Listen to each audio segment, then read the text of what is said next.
parole est à présent à notre collègue Solange Nadille pour le groupe du Rassemblement des démocrates progressistes et indépendants pour 7 minutes.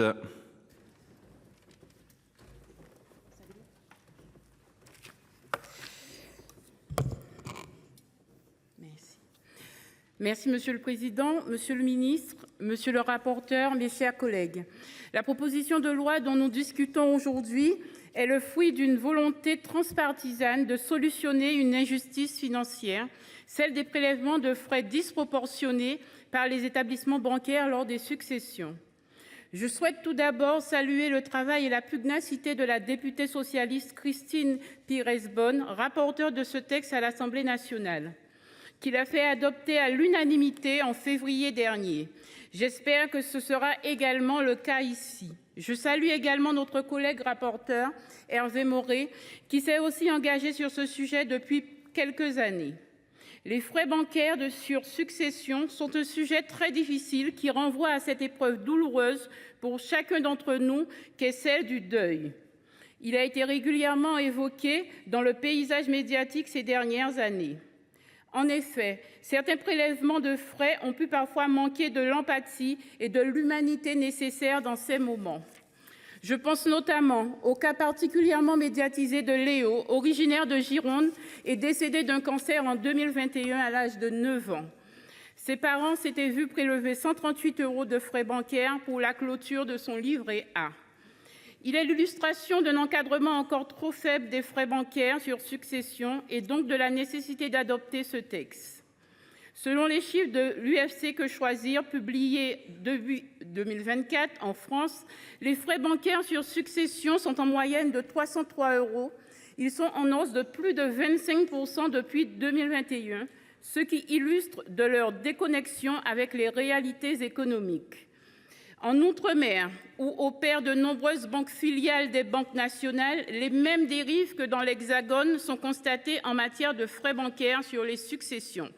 Par exemple, dans l'une des banques de Nouvelle-Calédonie, les frais prélevés sont de 191 € pour l'ouverture d'un dossier de succession, plus 115 € par an et par compte concerné.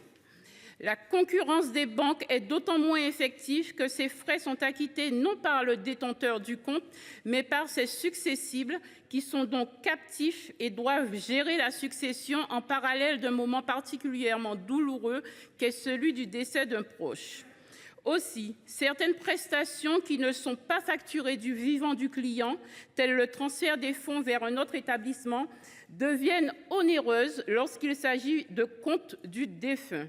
Car si l'action de clôture est gratuite au titre de l'article L. 312-1-7, d'autres opérations bancaires liées à la succession peuvent faire l'objet de frais dès lors que la somme des encours est supérieure à 5 000 €. C'est pour cela que nous pensons qu'il est important de poursuivre le travail d'encadrement des frais bancaires des plus fragiles et des publics les plus en souffrance. Le Gouvernement s'est déjà engagé dans ce domaine en prenant en 2019 un décret pour élargir les conditions permettant d'être considéré comme public fragile et d'avoir droit au plafonnement des frais bancaires. Plus de 4 millions de Français bénéficient désormais de ce régime. En 2020, le ministre de l'économie, Bruno Le Maire, a pris un arrêté rendant plus protecteurs les plafonnements de frais bancaires pour les publics fragiles. En 2022, la loi portant mesures d'urgence pour la protection du pouvoir d'achat a prévu de nouveaux encadrements, notamment pour les Français victimes de fraude. Parallèlement à cette loi, Bruno Le Maire s'était engagé la même année à instaurer un bouclier tarifaire sur les frais bancaires. Cet engagement a été tenu.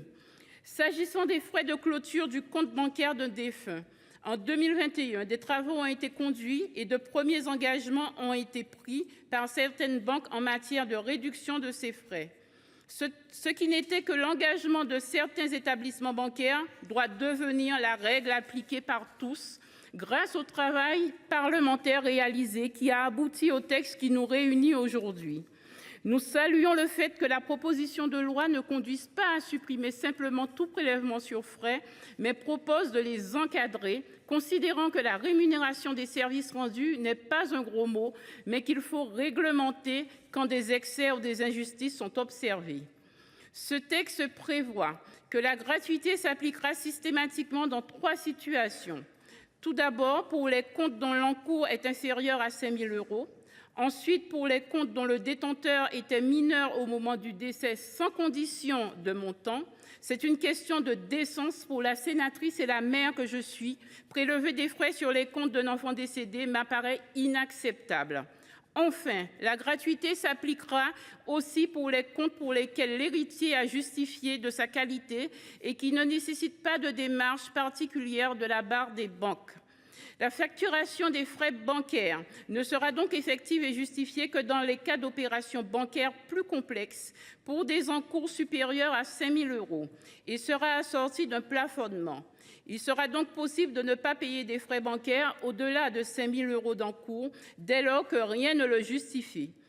Vous l'aurez compris, nous estimons que ce texte est digne et nécessaire. Aussi, le groupe RDPI soutiendra donc cette proposition de loi, bien qu'il préférerait préserver l'équilibre du texte adopté à l'unanimité à l'Assemblée nationale. Pour finir, monsieur le ministre, il me semble essentiel que les parlementaires de l'ensemble des groupes soient associés aux négociations relatives à la rédaction du décret qui découlera de cette proposition de loi. J'espère qu'il pourra être publié rapidement. Les parlementaires ont pris leurs responsabilités. Désormais, nous comptons sur vous. Merci. Je vous remercie. Merci. La parole est à